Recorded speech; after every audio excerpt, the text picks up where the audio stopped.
Right. దొండపండుతోని ఇప్పుడు start చేద్దాం.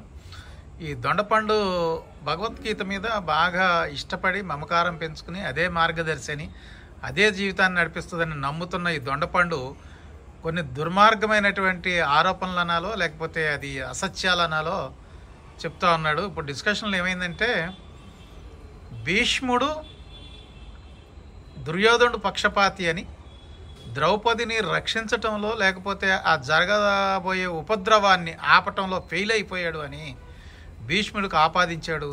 అటు కర్ణుని విషయంలో మాత్రం అది జరగలేదు. మొత్తానికి ద్రౌపదికి జరగాల్సిన నష్టం జరిగింది. కానీ ఈ దొండపండు మాత్రం ఒక్క భీష్ముడికి ఎందుకు అంటగట్టాడో వారి మాటల్లోనే తెలుసుకుందాం. చెప్పండి, ఈ దొండపండు అలియాస్ జిఎస్టీ మూవీ కమెడియన్ గారు చెప్పండి. భీష్ముడున్న స్థానము తాత స్థానంలో ఉన్నాడు.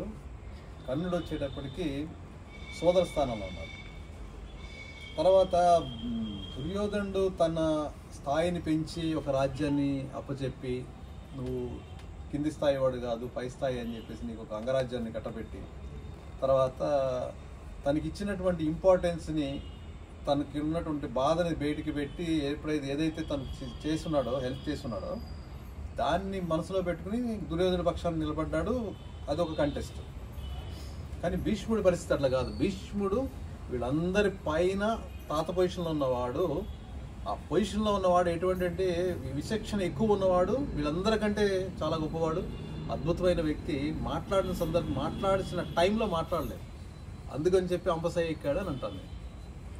అంటే భీష్ముడు తప్పు చేశాడంటావు, కర్ణుడు చేయలేదంటావు? కర్ణుడు చేసేది బ్రీఫ్ గా కావాలి. కర్ణుడు తప్పు చేశాడు, చేయలేదు. కర్ణుడికి ఒక బ్యాక్గ్రౌండ్ ఉంది, కానీ భీష్ముడికి బ్యాక్గ్రౌండ్ లేదు. బ్యాక్గ్రౌండ్ లేదు అంటే సంఘటన ఆధారితంగా ఇతను తనకు జరిగిన బాధ, తనకు జరిగినటువంటి అవమానాన్ని తన మిత్రుడైనటువంటి దుర్యోధనుడు బయటకు తీసుకొచ్చి, లేదు నేనున్నాను, నువ్వు మామూలు వాడు కాదు, నువ్వు కూడా రాజు అని చెప్పి తన పక్కన కూర్చోబెట్టుకుని, అర్ధసింహాసనం ఇచ్చి కూర్చోబెట్టుకుని అంత గౌరవించిన తర్వాత తన స్థాయిని పెంచిన వాడి పక్షాన పోరాడడానికి అవినీతి అయినా పోరాడాడు. దానిలో కొంత ఒక రకమైనటువంటి లైట్ జస్టిఫికేషన్ కనపడుతుంది. ఎక్కడైతే భీష్ముడు పాయింట్ ఆఫ్ వ్యూలో ఆయన ఈ బ్రదర్ స్థానంలో లేడు, సోదర స్థానంలో లేడు, ఆయన తాత స్థానంలో ఉన్నాడు, ఎక్కడో ఉన్నాడు. ఆయన అక్కడ ఉన్నవాడు న్యాయం చెప్పాలి. ఎట్టి పరిస్థితుల్లో మాట్లాడకపోతే అన్యాయం జరుగుద్ది అనేది ద్రౌపది విషయంలో చాలా స్పష్టం అది. దొండపండు ఒక విషయాన్ని మర్చిపోతున్నారు మీరు. తను ఈ కుటుంబం పట్ల ఎప్పుడు కూడా నేను సానుభూతితో ఉంటాను, ఎలవెల్లా రక్షిస్తాను అనే ఒక మాట కూడా ఇచ్చున్నాడు భీష్ముడు. ఆ మాట కట్టుబడి ఆ సంఘర్షణని, ఆ మనసులో జరిగే అంతర్గత సంఘర్షణ ఒక అగ్నిగోళంలాగా మండుతున్న అగ్నిగోళాన్ని మింగినటువంటి భీష్ముడిని నువ్వు ఎట్లా తప్పుపడతావు అనేది ఇప్పుడు చర్చనీయాంశమైంది. ఇప్పుడు ఏం చేద్దామంటే, నా కోడలు ఒక డాక్టర్ అమ్మ, ఒక మహిళావాది, ఇవన్నీ కలగలిసి ద్రౌపది పట్ల జరుగుతున్న అన్యాయం పట్ల తనెట్లా స్పందిస్తుందో చూద్దాం. మమ్మ చెప్పురా. సో ఫస్ట్ పాయింట్, కర్ణుడు భీష్ముడు అని ఇద్దరి టాపిక్ వచ్చింది కాబట్టి చెప్తున్నాను. సో నేను పర్సనల్గా నా ఒపీనియన్, నాకు తెలిసినంత వరకు మహాభారతం కానీ నేను కూడా అంతో ఇంతో భగవద్గీత చదివాను, ఇఫ్ నాట్ కంప్లీట్లీ నాకు తెలిసినంత వరకు. సో కర్ణుడు అండ్ భీష్ముడిని ఇద్దరిని నేను సింపథైజ్ చేస్తాను. వాళ్ళున్న పొజిషన్ చాలా కష్టమైంది. ఒకటి, కర్ణుడు తన బ్రదర్స్కి అగేన్స్ట్గా ఫైట్ చేస్తున్నాడు తన మిత్రుడి కోసం. భీష్ముడు ఇంత పెద్ద ఫ్యామిలీకి హెడ్ అయినప్పటికీ తన చేతులు కట్టేసి ఉన్నాయి. తనది ఇంకా చాలా అంటే బాధాకరమైన పరిస్థితి. ఇద్దరు మనవాళ్ళ వైపు ఉన్నప్పుడు ఏ మనవడు కావాలి అంటే, రెండు కళ్ళల్లో ఎవరు కావాలి అంటే ఒకళ్ళ వైపుకి వెళ్ళి ఫైట్ చేయడం అనేది ఇట్స్ వెరీ బిగ్ థింగ్. మహాభారతంలో జరిగిన తప్పులు చాలా జరిగినాయి. ఫస్ట్ నుంచి మాట్లాడకపోవడం అనేది చాలామంది విఘ్నత ఉన్నవాళ్ళు మాట్లాడలేదు. దానివల్లే మహాభారతం అనేది మొదలైంది. సో ఎప్పుడు మనం చాలా చోట్ల చదివాము, ఐ థింక్ భగవద్గీతల్లో కూడా కోట్ చేసి ఉంటుంది, అన్నీ తెలిసిన వాళ్ళు, ప్రపంచం తెలిసిన వాళ్ళు ఎప్పుడైతే సైలెంట్గా ఉంటారో అది అంతకంటే పెద్ద నేరం అనమాట. జరుగుతున్నది అదే. సో ఆ రకంగా చేసిన తప్పులు అందరివి ఉన్నాయి, స్టార్టింగ్ ఫ్రమ్ ధర్మరాజు. నేను మావేనట్టు ఫెమినిజం వైపు ఉంటాను, ఫెమినిస్ట్ని కాబట్టి చెప్తున్నాను. ద్రౌపదికి అన్యాయం అంటే ఇప్పుడు మనం భీష్ముని తప్పు పడుతున్నాము అని అంటే యాక్చువల్లీ టు స్టార్ట్ విత్ ధర్మరాజుని కూడా తప్పు పట్టాలి. వైఫ్ని జూదంలో ఒక వస్తువులాగా నిలబెట్టడం అనేది మహాపాపం. సో అది జరిగింది. భీష్ముడు అప్పుడు మాట్లాడలేదనేది మీ కాన్సెప్ట్, కానీ ఆ ప్లేస్లో ఇంకా ఎంతోమంది మహామహులు ఉన్నారు, వాళ్ళు మాట్లాడలేదు. కాకపోతే భీష్ముడి క్యారెక్టర్ ఎట్లాంటిదంటే తను ఫస్ట్ నుంచి తను ప్రామిస్ చేసిన, ఆయనకు వచ్చిన పేరే అందుకు, తను ప్రామిస్ చేసిన దానికి కట్టుబడి ఉన్నాడు. అధర్మం వైపు ఉంటూ తన ధర్మాన్ని తను పాటించాడు. అందుకే ఇప్పటికీ అధర్మం వైపు ఉన్నప్పటికీ మనం భీష్ముడిని గొప్పగా ఎందుకు చూస్తాము? అంత గొప్ప అంపశయ మీద పడుకున్నప్పుడు కూడా అంత గొప్ప రోజు ఆయన ఎందుకు చనిపోయాడు, అంత మోక్షం ఎందుకు కలిగింది అంటే ఆయన ఏ రోజు ఆయన ధర్మాన్ని వీడలేదు. సో మీరంటున్నట్టు ఓన్లీ భీష్ముడిది తప్పు అంటే to take sides on the debate. కర్ణుడిని ఎంతో సింపథైజ్ చేస్తామో, కర్ణుడితో అటువైపు ఉన్నప్పటికీ చాలామంది మనం కర్ణుడితో సింపథైజ్ చేస్తాం, ఎంపథైజ్ చేస్తాం.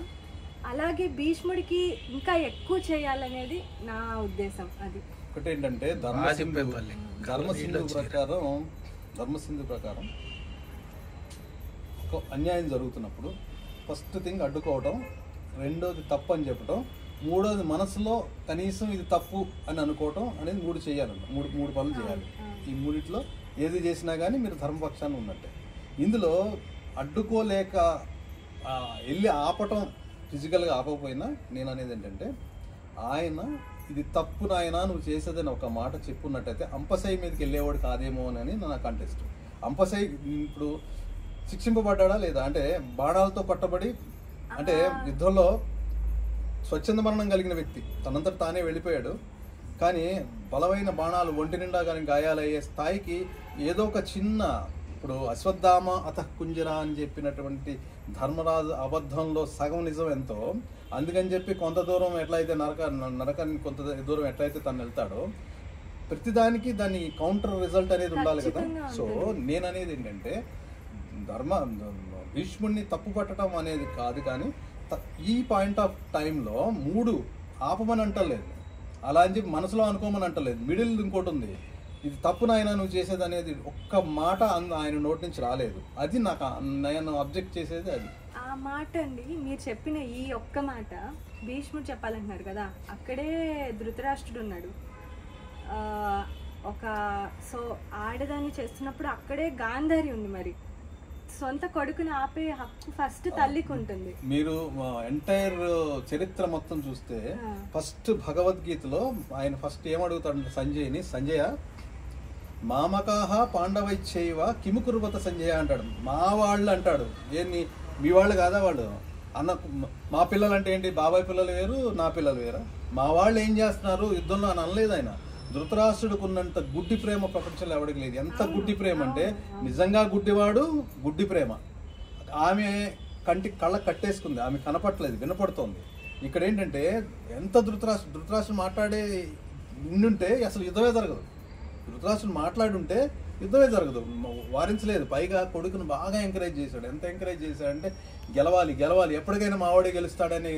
దీంతోనే ఫస్ట్ అడగటమే సంజయుని అడిగిన మొదటి ప్రశ్నే మా వాళ్ళు పాండవులు యుద్ధరంగంలో ఏం చేస్తున్నాడు సంజయ్ అని అడుగుతాడు.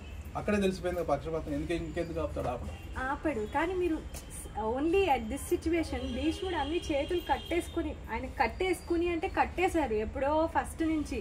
నీకు ఫ్యామిలీ ఉండకూడదు, నువ్వు ఒక్కడివే ఉండాలి, నీ తర్వాత నీ స్టెప్ బ్రదర్స్కే రాజ్యం వెళ్ళాలి, ఇట్లా ఆయన లైఫ్లో from the beginning, from the day starting from అంటే నాన్న దగ్గర నుంచి అందరూ ఆయనని కట్టేసి ఆయనకంటూ ఒక జీవితము, ఆయనకంటూ ఏమీ లేకుండా చేశారు. కానీ మీరు ఒక డిబేట్ లో ఇప్పుడు ఒక మంచి విషయాన్ని ఒకటైతే నేను యాక్సెప్ట్ చేయగలిగిన పాయింట్ చెప్పారు. ఏం చెప్పారంటే ఎవరైతే మాట్లాడాల్సిన వాళ్ళ సొసైటీలో మాట్లాడకపోతే, కురుక్షేత్రం ఎట్లా జరిగింది, ఇప్పుడు జరుగుతున్న సొసైటీలో కూడా అంశాలు అంతే. మంచి వాళ్ళు ఎప్పుడైతే మౌనం పాటిస్తారో అది కన్సిడర్డ్ క్రైమ్ జరుగుతుంది అదే ఇప్పుడు. సో దీని నుంచి మనం చెప్పాలనుకుందంటే అన్యాయాన్ని మీరు వెళ్ళి ఆపలేకపోవచ్చు.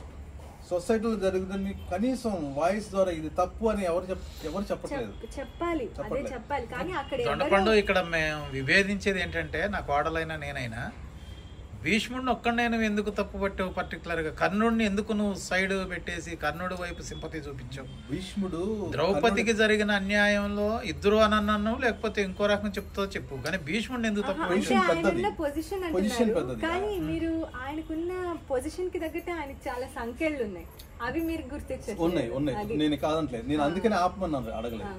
అందుకని మనసులో కూడా అనుకోమన్నాను లేదు. మిడిల్లో ఉన్నది ఏదైతే ఇది తప్పు నాయన అని చెప్పడం ఒక్క డైలాగు అతను చెప్పున్నట్టయితే, ఎందుకు మీ ఇంట్లోనే మీరు చెప్పేదానికి మీ మామయ్య గారు చెప్పేదానికి చాలా కుటుంబ పెద్దల్లో ఉన్నటువంటి ఆ డెసిషన్ మేకింగ్ పవర్ ఏదైతే ఉంటుందో, ఫస్ట్ మాట్లాడాల్సిన వ్యక్తి కుటుంబ పెద్ద, కింద వాళ్ళు మాట్లాడేది మనం మాట్లాడాలంటే అట్లా అనుకుంటే కుంతీదేవి కూడా ఇన్వాల్వ్ కావచ్చు, ఎందుకంటే తనకి కోడలు అంటే కూతురుతో సమానం. మీరు అన్నట్టు కుటుంబ పెద్దకి ఎట్లా అయితే వాయిస్ ఉంటుందో సేమ్ అదే కుటుంబ పెద్దకి రెస్ట్రిక్షన్స్ కూడా ఉంటాయి. The same thing happened in case of భీష్ముడు.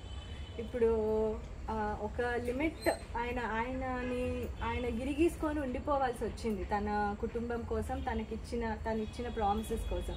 అందులో భాగమే ఇది. ఆయన ఒక్కడిని బ్లేమ్ చేయలేం. అంపశయ మీదకి వెళ్ళడం అనేది ఆయన చేసిన మనం చేసిన పాపాలకి మన కర్మఫలాలు మనం అనుభవిస్తాం. అన్ని బాణాలు తీసుకున్నాడు కదా, స్వచ్ఛందంగా చనిపోవచ్చు కదా అని అంటున్నారు. ఇంకొక కోణం చూస్తే ఆయన he's a warrior. So warrior death అంటే ఇట్ విల్ బి పెయిన్ఫుల్. ఆ రకంగా ఆయన ఒక రాజు కాబట్టి, ఒక క్షత్రియుడు కాబట్టి ఆ మరణం ఆయనకి జస్టిఫైడ్. అది అని only to blame him is not a blame, ఈ షుడ్ టాక్. ఎందుకంటే ఇప్పుడు కరెంట్ సిచ్యువేషన్లో సొసైటీలో కూడా ఎవరైతే పెద్ద పెద్ద స్వామీజీలు కానీ లేకపోతే పెద్ద పెద్ద ఎవరైతే లీడర్స్ ఉన్నారో మాట్లాడిన టైంలో మౌనం ఎందుకు సహనంతోనే ఉండిపోతున్నారు. ఆ సహనం అనేది ఎంత దాకా తీసుకుంటే మునిగిపోయే స్థాయికి వచ్చేసింది. అలా చేసిన వాళ్ళు చాలా మంది ఉన్నారు. ఫర్ దట్ మ్యాటర్ ఏ సంఖ్యలు లేని అదే పెద్ద పొజిషన్లో ఉన్న గురువు పొజిషన్లో ఉన్న ద్రోణాచార్యుడు కూడా ఏం మాట్లాడలే. అదే అంటున్నా, ఆయనకేమీ లేవు. అందరూ కూడా ఎవరు మిగిలిన వాళ్ళు ఎవరు. నేను ఒకటే బేసిక్ మాట్లాడదలుచుకున్నా ఏంటంటే, ఇందులో భీష్ముడు ని తప్పు పట్టడమా లేదంటే కర్ణుడిని సపోర్ట్ చేయడమా కాదు, కానీ ఏంటి నా స్టాండ్ అంటే, నేను ధర్మపక్షాన ఉన్నానా అధర్మపక్షాన ఉన్నానా, రెండు పాయింట్స్. ఏలో ఉన్నానా బీలో ఉన్నానా? నేను ఏలో ఉన్నాను కాబట్టి నేను బి గురించి క్వశ్చన్ చేయగల రైట్స్ నాకు ఉన్నాయి.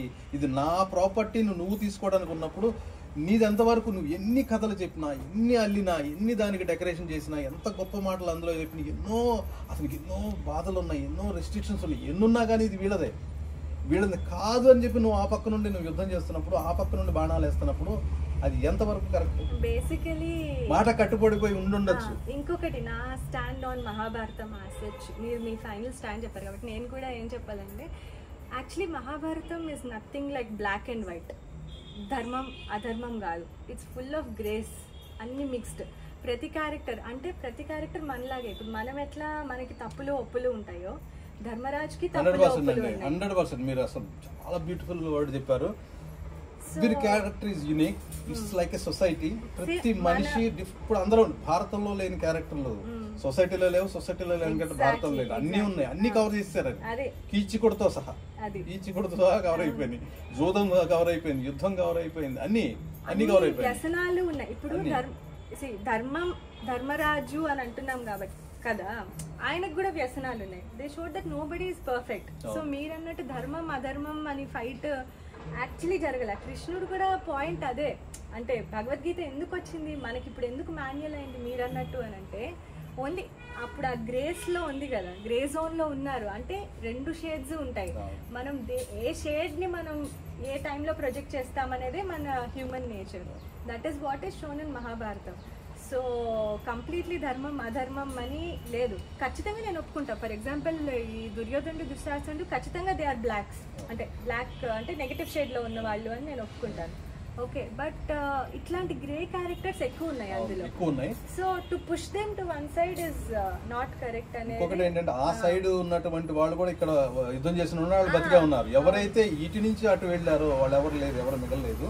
ఇంకోటి ఏంటంటే 2 అంశాల్లో మీరు చెప్పింది ఆ షేడ్స్ ఉన్నాయి చూసారా, ఇతిహాసము పురాణము 2 ఉన్నాయి. ఇతిహాసము ఇది ఇలాగే జరిగింది అంటే యాక్చువల్గా జరిగింది, యాక్చువల్ క్యారెక్టర్స్ ఇవి. దట్ ఈస్ వెరీ నైస్ అనమాట. ఎక్కడ కూడా దాన్ని డ్రమటైజ్ చేయలేదు. దీన్ని కొంచెం బాగా మంచిగా చేసేద్దాం, దీన్ని కొంచెం చెడ్డగా చేద్దాం, అట్లా లేదు. మంచి చెడులు కలయిక, డిఫరెంట్ షేడ్స్. అరే ఇది ఇలాగే ఉండుంటాడేమో, అది జరిగింది, అది యథాతథం. పురాణం అనేటప్పటికీ చంద్రుడు ఇంకోటి అరుంధతితో లేదంటే రోహిణితో మ్యారేజ్ అయిపోతాడు. నక్షత్రాలకి ప్లానెటరీకి ఏంటంటే ఎక్కువ సమయం moment of the planet Rohini నక్షత్రం పక్కన ఉంటాడు ఆయన. దాన్ని అర్థమయ్యేలా చెప్పడానికి కథ రూపంలో పురాణం అనేది కథ రూపంలో చెప్పుకుని వచ్చింది. తర్వాత శివుడు గణేష్ తలకాయ తీసేశాడు అంటే ఆయన ఏమైనా సాడిస్టా? అదేంటంటే ఉత్తర దిక్కు పెట్టుకుంటే ఎటువంటి హాని జరుగుద్దని చెప్పే కథాంశంలో వచ్చినటువంటి ఇది ఒకటి. దీనిలోనే పొద్దున్న లేస్తే మనం ఏ పూజ చేసినా శుక్లాంబరధరం విష్ణుని చదివేస్తారు, కానీ ఒక్క దగ్గర కూడా శుక్లాంబరధరం విష్ణుం శశివర్ణం చతుర్భుజం ప్రసన్నవదనం ధ్యాయే సర్వ విఘ్నోపశాంతి. మీనింగ్ అనేది ఆలోచించట్లా. మీనింగ్ ఏం చెప్తాడు? శుక్లాంబరధరం తెల్లని వస్త్రం ధరించినవాడు, చతుర్భుజం 4 భుజాలు కలిగిన వాడు, ప్రసన్నవదనం మంచి ప్రసన్నమైన ముఖం కలిగిన వాడు, ధ్యాయేతు ధ్యానం చేసినట్టయితే అన్ని విఘ్నాలు తొలగిపోతాయి. అంటే ఏంటి? పొద్దున్నే లేచి ఎవరి మొహం చూడాలయ్యా అంటే ప్రశాంతంగా ఉన్న మొహం ఎవరికి చూసినా కానీ, అది వినాయకుడనే కాదు ఎవరి మొహం అయినా చూస్తే ఏం చేయాలంటే ఫస్ట్ పాజిటివ్తో డే స్టార్ట్ చేయాలని చెప్తాడు. కానీ దాని దగ్గర ఎక్కడ నవ్వుతున్నా శుక్లాంబరధరం విష్ణు శశివర్ణం చతుర్భుజం ప్రసన్నవదనం ధ్యాయే సర్వవిఘ్న అయిపోయింది. అది ఏంటి ప్రశాంతతే లేదు. ఎంత ప్రశాంతంగా చదవాల్సిన పద్యాన్ని గబగబా చదివేసేసి నెక్స్ట్ దానికి వెళ్తాడు. అంటే ఇక్కడ ఆగాల్సిన చోట ఆగట్లేదు, చెప్పాల్సిన వాళ్ళు చెప్పట్లేదు. సొసైటీకి అన్నీ కూడా పరిగెడుతున్నాయి, ఎక్కడ కూడా ఏం ఆగట్లేదు. ఇది జరిగింది. అదే ఎగ్జాక్ట్లీ అదే మహాభారతంలో చూపించారు. అందుకే మనం దానికి ఎక్కువ కనెక్ట్ అవుతాం. నిజంగా మీరు ఆ డైలాగ్ చెప్పినప్పుడు గూస్ బంప్స్ లా అనిపించింది. ఎందుకంటే డిఫరెంట్ షేడ్స్, డిఫరెంట్ మనుషులు ఒకే దీనిలో మాట్లాడాల్సిన వాళ్ళు మాట్లాడట్లేదు. నేను అందుకనే భీష్ముడిని నేను పాయింట్అవుట్ చేసి, నువ్వు ఆపకు, రెస్ట్రిక్షన్స్ ఉన్నాయి, మనసులో కూడా అనుకోకు, అవసరం లేదు నీకు, మాట్లాడు అన్నదానికి నేను ఒకరు ఎందుకు నేను పట్టుకున్నాను భీష్ముడిని అంటే, భీష్ముడు భీష్ముడు పెద్ద ఫ్యాన్. సో ఏంటి ఆయన మాట్లాడొచ్చు కదా, మాట్లాడాలి కదా అక్కడ. ఆయన మాట్లాడితే అండి ఇంకొకటి, ఆయన ఎప్పుడైతే తప్పు అని చెప్పాడో ఆయన ఇంకో సైడ్కి వెళ్ళిపోయాడు అని అర్థమైపోయింది కదా. యుద్ధాన్ని మీరు కావాలంటే చూడండి, మీరు ఇంట్రడక్షన్ చేసేటప్పుడే ఈయన అటుపక్కన ఉన్నాడని చెప్పి స్వయంగా దుర్యోధనుడే చెప్తాడు. మీరు పద్యం చూసుకోండి, భారతంలో ఫస్ట్ ఇంట్రడక్షన్ సైన్యంలో ఏమంటే, గురువుగారు చూడండి భీష్ముడు ఇరుపక్షపాతి అంటే అటు కూడా ఆయన మనసులో అవుతుంది, వాళ్ళు కూడా నా మనోళ్ళే అంటాడు, బాణాలు వేస్తాడో లేడో చూసుకో, కనిపెట్టుకుని ఉండు. కానీ ఆయన అంత బాధ పెట్టుకోవడానికి ఆ ధర్మానికి కట్టుబడ్డాడు కదా. అదే అంటున్నా, for that we have to. ఆ సాఫ్ట్ కార్నర్ అటు ఉంది, ఆయనకు ఉంది మాట వాస్తవం అది. ఎందుకంటే వాళ్ళు వెళ్ళి మాట్లాడతారు, అయ్యా నువ్వు ఎట్లా చచ్చిపోతావు చెప్పు అంటే, నేను ఎలా చచ్చిపోతావు చెప్పాడు ఆయన. సికండిని పట్టరండి నేను చచ్చిపోతాను, నన్ను కొట్టేయండి అన్నాడు. అంటే ఆయన ఎవరి పక్కన ఉన్నట్టు. అదే అంటున్నా, మరి ఆయన ఇండైరెక్ట్ గా వాళ్ళకి హెల్ప్ అంటే ఆయన స్థాయిలో ఆయన చేయగలిగింది ఆయన చేశాడు.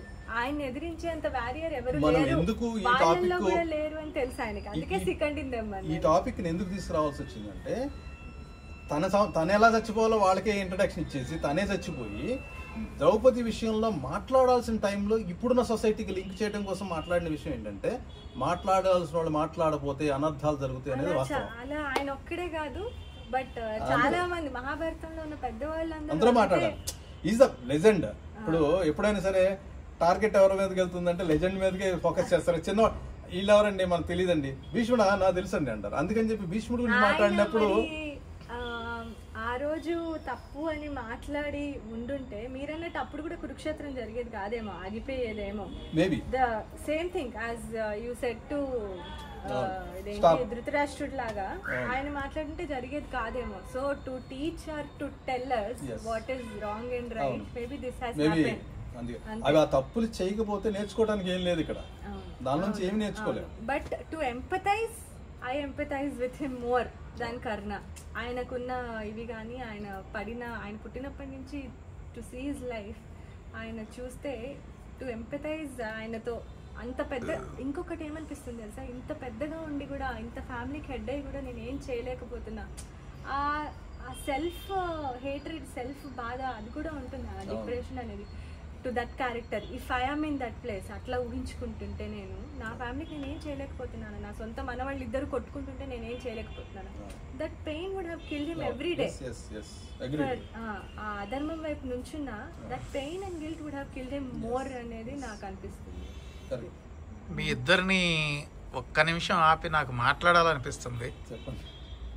వయసులో చిన్నవాళ్ళైనా కూడా మీ పాదాలకు నమస్కరించాలనిపిస్తుంది. లేలే, నిజంగానే చెప్తున్నాను. మీ ఇద్దరు ఎంత చక్కగా, అంటే అన్వాంటెడ్ థింగ్స్ లేకుండా ఎంత బాగా చర్చ జరిపారు అంటే, మహాభారతం, భగవద్గీత ఇలా ఏ పేరు చెప్పినా కూడా నాకు అసలు వినటానికే ఇష్టం ఉండదు. కానీ మీ ఇద్దరు మాట్లాడుకుంటున్నప్పుడు నాకు అనిపించింది ఏంటంటే, అంటే ఒక మనుషులు ఎట్లా ఉన్నారు భవిష్యత్తులో కానీ, గడిచిన కాలంలో కానీ, ఇప్పుడు కానీ అని అనటానికి త్యాగ పురుషులు కొంతమంది, అసలు ఏమీ తెలియనట్టు ఉండేవాళ్ళు కొంతమంది, కొడుకు తప్పు చేసినా నా కొడుకే కరెక్ట్ అనేవాళ్ళు కొంతమంది, నాకు సహాయం చేశాడు కాబట్టి నేను వాడికి నేను కృతజ్ఞతగా ఉండాల్సిందే అని ఒకళ్ళు, నేను కుటుంబ విలువలు కాపాడాలి కాబట్టి అన్ని నోరు మూసుకుని నేను చూస్తా భరిస్తానని ఒక్కొక్కళ్ళు, మాటకు కట్టుబడి ధర్మానికి కట్టుబడి మేము అడవులకైనా పోతాం కానీ మేము ఎదురు చెప్పేదే లేదని ఇంకొకళ్ళు, ఇట్లా రకరకాల ప్రజలు ఉంటారు. మీరు ఏ రకంలో నిలబడి ఉంటారు, మీరేం చేస్తారు, మీరే డిసైడ్ చేసుకోండి అని ఒక మెసేజ్ని నాకు ఇచ్చినట్టు అయింది మీరు. అది ఇది మొత్తానికి ఏంటంటే కళ్ళ నీళ్ళు తెప్పించింది. చాలా బాగుంది, చాలా హెల్తీ డిస్కషన్. మీరిద్దరూ కలిసి ఏదో ఒక నిర్ణయానికి రండి, నేను క్లోజ్ చేస్తాను. కలిసి రండి.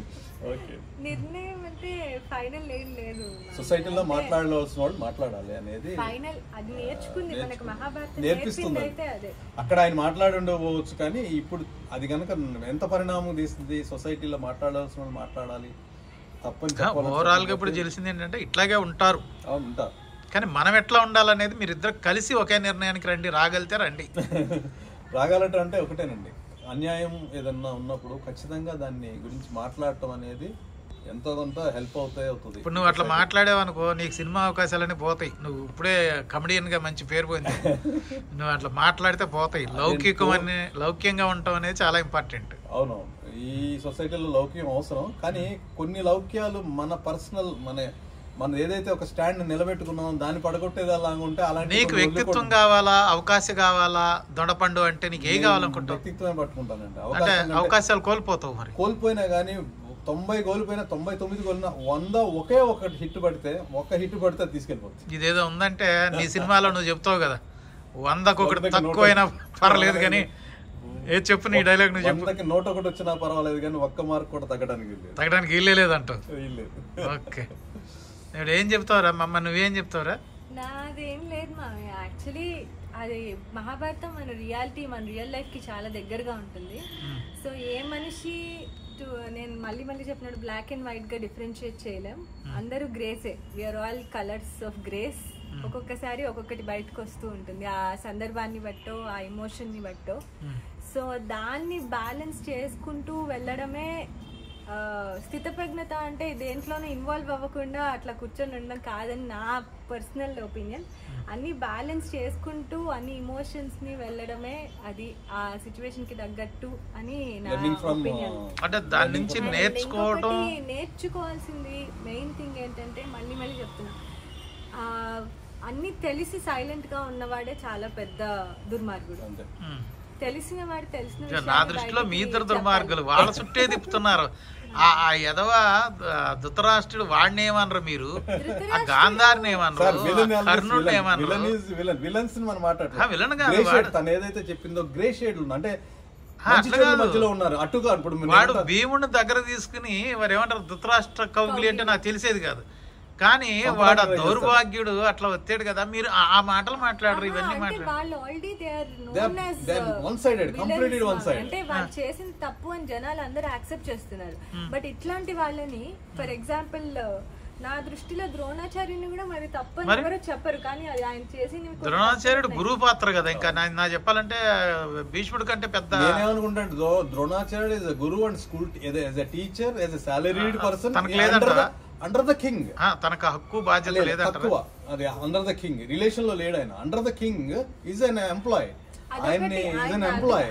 ఆయనకి అండర్ ద కింగ్ సో ఆయనకి he can't go on the other side. Other side అయితే రెబెల్ అయినట్టు. ఈజ్ ఏమంటారు, లాయల్ టు ద కింగ్ అంతే. సో వాళ్ళు ఆల్రెడీ ఇప్పుడు దుర్యోధనుడు, దుశ్శాసనుడు, కీచకుడు వీళ్ళ గురించి చెప్పకల వాళ్ళందరూ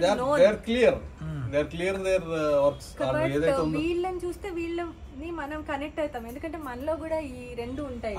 అటు ఇటు చెప్పాలా అటు చెప్పాలా అనే దానిలో ఇంట్లో అత్తాకోడళ్ళ విషయంలో కానీ అటా ఇట అనేది డెఫినెట్ గా ఇలాంటి సందర్భమే వస్తుంది. చెప్పకపోతే చెప్తే ఒక తంట, చెప్పబోతే ఒక తంట, ఎవరికి శత్రువు అవ్వాలి? Thank you both of you. Particularly దొండపండుకి దొండపండు అని ప్రత్యేకంగా ఎందుకంటున్నానంటే జిఎస్టీ మూవీలో ఏంటది గాడ్ సైతాన్ టెక్నాలజీ జిఎస్టీ అంటే దాంట్లో కమెడియన్గా చేసిన అమర్నాథ్, దాంట్లో తన పేరు దొండపండు, అందు కూడా నేను దొండపండు అని వాడాను. కానీ యాక్చువల్గా ఏంటంటే నేరేడు పండు అని వాడితే బాగుండేది తన ఆకారానికి మనిషికి. నేను ఒక సందర్భంలో ఏం చెప్పానంటే నాని మిక్సీ చేస్తే బ్లెండర్లో కనుక వేస్తే బయటకి జ్యూస్ వస్తుంది, నేను కనుక బ్లెండర్లో వేసి ఇద్దరిని కొడితే ఎవరెవరు దాసనారాయణరావుని అండ్ సంపూర్ణేష్ బాబుని ఇద్దరిని కలిసి మిక్సీ వేసి కొడితే బయటకు ఒక నేరేడు పండు వస్తుందని చెప్పాను. ఆ నేరేడు పండే ఈ దొండపండు. ఈరోజు చాలా వాల్యుబుల్ డిస్కషన్ చేశారు వీళ్ళిద్దరూ. మనకు టైం దొరికితే ఈ పనికిరాని ముచ్చట్ల కంటే ఇటువంటి దాని మీద ఒక డిబేట్ పెట్టి మంచి అంటే నాకు కూడా ఒక జ్ఞానోదయం కలిగినట్టు, లేకపోతే నాకు కూడా రానివ్వండి, వాడు వస్తే ఏమవుతుంది, రానివ్వండి ఏమవుతుంది వస్తే, వాళ్ళేం డిస్కషన్స్ ఏముంటాయి ఇక్కడ.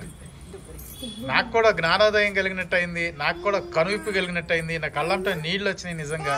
అంటే ఎప్పుడైనా కూడా అంటే అర్థవంతమైనటువంటి మాటలను మనం చర్చించుకుంటున్నప్పుడు అది చర్చ ఫలప్రదంగా ఉంటుందని నేను కూడా నమ్ముతున్నాను. ఇప్పుడు కూడా నమ్మను, కానీ మీరిద్దరు డిస్కస్ చేసినప్పుడు అది చాలా అనుభూతికి లోనయ్యాను. మీ ఇద్దరికి కూడా థ్యాంక్ యూ వెరీ మచ్. మళ్ళీ ఎప్పుడన్నా ఒక టాపిక్ మీద మంచి టాపిక్ మీద మీరిద్దరు ఈ డిస్కషన్ చేయండి. Thank you both of you.